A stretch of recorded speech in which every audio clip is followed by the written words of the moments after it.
Hey guys, this is JP Player 1127 with Top Deck MTG, and today I'm going to be bringing you a deck tech for Skred Red. So I'm going to be playing this in a Modern League right after this. So yeah, so basically this deck, all is about Skred, which basically deals damage equal to the number of snow permanents you control, and that all comes from our snow-covered mountains and scrying sheaths. So basically we deal damage equal to a creature equal to the amount of lands we control for a single red mana, which lets us remove most threats in the format. And then other than that, we just have general removal spells like Lightning Bolt, and we're running Magma Jets as well, just for scrying is nice, and we can remove a threat for that as well. And then we're kind of running the free win package, which is going to be Relic Apprentice, hits against graveyard decks, plus it cycles if we need to. Blood Moon hates against multicolored decks, and we can basically just shut them off by getting down a Blood Moon, and we can do that as early as turn 3. We're not running Simian Spirit Guide, so we can't do it earlier than that, but turn 3 is often enough to stop those kind of decks from working. We're also running Anger of the Gods, so decks that are running a bunch of ramp creatures or a bunch of just small creatures in general, we could get rid of all of them and exile them, which is often relevant.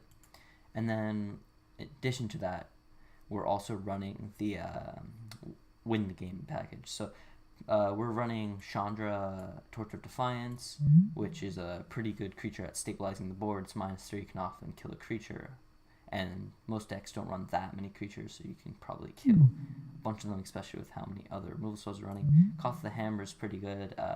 Normally, if you can get to his ultimate, you'll just straight up win the game, which is pretty nice because you only have to plus him twice. And then on top of that, we also have Pia and Kirinalar, which Pia and Kirinalar hasn't really won too many games for me, but a lot of times it's really good at preventing the opponent from winning the game. You can get down Pia and Kira, next turn you can sack one of the Thopters to kill one of their creatures, and it just generates a lot of value. And then Stormbirth Dragon goes along with the free win theme as well, because you can play it against the white deck, and it doesn't die to Path to Exile, it doesn't die to Fatal Push, it doesn't die to Lightning Bolt, so it survives most of the removal in the format. And then on top of that, we're playing Eternal Scourge, which is just very difficult for our opponents to remove, and if they, let's say, we block with it, we can always exile it with a Relic Apprentice on the battlefield, and then we can cast it right again, so it's just very difficult for opponents to remove, and it's a pretty good creature overall. And then we're running 4 Mind Stone, which is basically so that we can ramp up to Koth and Chandra and Pia on turn 3, which is just a huge tempo play off, and if you can do that, you can just win the game very quickly. Alright, so in the sideboard, we're running 2 Shattering Sprees to help out against artifact decks, and it's pretty good against, I guess, Affinity, and you can bring it in into destroying Aether Vial. So since we have 2 of them, we can probably somewhat regularly expect to get it in matches.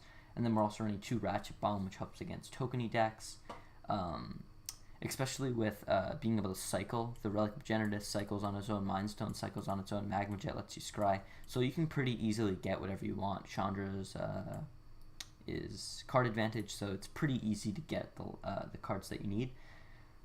So that's why 2 of is you'll probably get it somewhat consistently.